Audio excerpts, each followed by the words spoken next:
Hello friends, இன்னைக்கு சுவையான பிஸ்மில்லா பாத் rice எப்படி செய்யுதுன்னு வாங்க பார்க்கலாம். இந்த வீடியோ கடைசி வரைக்கும் ஸ்கிப் பண்ணாம பாருங்க ஃப்ரெண்ட்ஸ். சூப்பரா பிஸ்மில்லா பாத் ரைஸ் எப்படி செய்யுதுன்னு வாங்க பார்க்கலாம். ஃபர்ஸ்ட் ஒரு கிளாஸ்ல அரிசி எடுத்துக்கோங்க. ஒரு கிளாஸ் அரிசினா அரை கிளாஸ் துவரம்பருப்பு எடுத்துக்கணும். ஸோ இது 1.5 கிளாஸ் கணக்கு நம்மளுக்கு வரும். தண்ணி ஊற்றி நல்லா வாஷ் பண்ணி ஒரு 1/2 hour அரிசியும் பருப்பை ஊற வச்சிடணும். நம்ம அரிசி ஊற வச்சுட்டு நம்ம தேவையான காயெல்லாம் கட் பண்ணி ரெடி பண்ணி வச்சிடணும். ஃபர்ஸ்ட் எண்ணெய் ஊத்திட்டு வெங்காயம் பூண்டு போட்டு நல்லா வதக்கிட்டு பீன்ஸ் கேரட் கத்திரிக்காய் போட்டு வதக்குறேன். உங்களுக்கு முருங்கைக்காய் என்ன காய் இருக்கும், சாம்பாருக்கு தேவையான காய் இருந்தாலும் அதில் போட்டு காய் எல்லாமே போட்டு அதில் ஃப்ரை பண்ணி எடுத்துக்கணும். ஃப்ரை பண்ணி எடுத்து முடிச்ச பிறகு நம்ம அதில் நல்லா ஃப்ரை ஆன பிறகு தக்காளியும் போட்டு நல்லா வதக்கணும். ஸோ காய் வெங்காயம் தக்காளி காய் எல்லாமே நல்லா வதக்கின பிறகு மஞ்சத்தூள் போட்டுக்கணும். மஞ்சத்தூள் போட்டு வதக்கிட்டு தேவையான உப்பு போடணும். பிஸ்மில்லாபாத் ரைஸ்க்கு ரைஸ் எல்லாம் சேர்க்கணும்னா அதுக்கேற்ற மாதிரி நான் 2 ஸ்பூன் உப்பு போட்டிருக்கேன் பாருங்க. உப்பெல்லாம் போட்டு நல்லா வதக்கணும். மீடியம் ஃப்ளேம்ல வச்சுட்டு நல்லா வதக்கோங்க. வதக்கின பிறகு நம்ம ஊற வச்ச அரிசி அதுல எடுத்து போட்டுட்டு நம்ம 1.5 கிளாஸ் கணக்கு அரிசினால 6 கிளாஸ் தண்ணி ஊற்றி விசில் ஒரு 2-3 விசில் வச்சு இறக்கிக்கோங்க. குக்கர்ல விசில் வர்றதுக்குள்ளே நம்ம சாம்பாருக்கு மசாலா ரெடி பண்ணிடலாமா?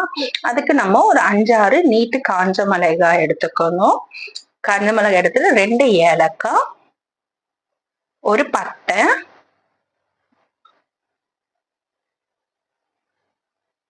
லவங்கம் 2-3 உங்களுக்கு வாச கமக்கு ஏத்த மாதிரி ஒரு ஸ்பூன் கடலைப்பருப்பு, வெந்தயம் ஒரு ஸ்பூன் போட்டுக்கோங்க. இது எல்லாமே நம்ம சாம்பாருக்கு தேவையான மசாலா ரெடி பண்ணுறதுக்கோசம் மெஷர்மெண்ட்டுக்கு இது எவ்வளோ போடணும்ட்டு சொல்றேங்க. ஸோ வெந்தயம் போட்டு முடிச்ச பிறகு ஜீரகம் ஒரு ஸ்பூன் எடுத்துக்கோங்க. தனியா பவுடர் 2 ஸ்பூன் எடுத்துக்கோங்க. தனியா பவுடர் 2 ஸ்பூன் எடுத்த பிறகு உளுத்தம்பருப்பு ஒரு ஸ்பூன் எடுத்துக்கோங்க. ஒரு ஸ்பூன் மிளகு எடுத்துக்கோங்க.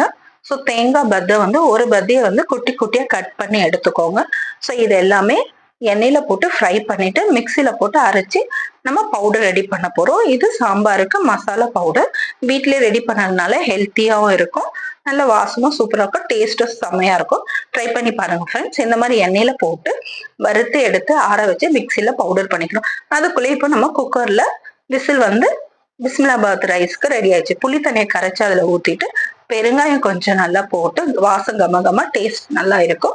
ஸோ பெருங்காயம் பவுடரை போட்டுட்டு அதுல இப்போ கலரி விட்டுடணும். நம்ம ரைஸை நல்லா கலரி விட்ட பிறகு நம்ம காரத்துக்கு 2 ஸ்பூன் சில்லி பவுடர் போடுறோம். சில்லி பவுடர் போட்டு நம்ம அரைச்சி வச்ச சாம்பாருக்கு மசாலா பொடி அரைச்சோம்ல அது ஒரு 3 ஸ்பூன், உங்க காரத்துக்கு ஏற்ற மாதிரி 2 ஸ்பூனும் இல்ல 3 ஸ்பூனும் போட்டு கலரி விட்டுட்டு உப்பு காரம் எல்லாம் கரெக்டா இருக்கா செக் பண்ணிக்கோங்க. உங்களுக்கு கெட்டியா இருக்க மாதிரி இருந்தா கொஞ்சம் சுடு தண்ணி வேணா கூட இதுல மிக்ஸ் பண்ணிக்கலாம்.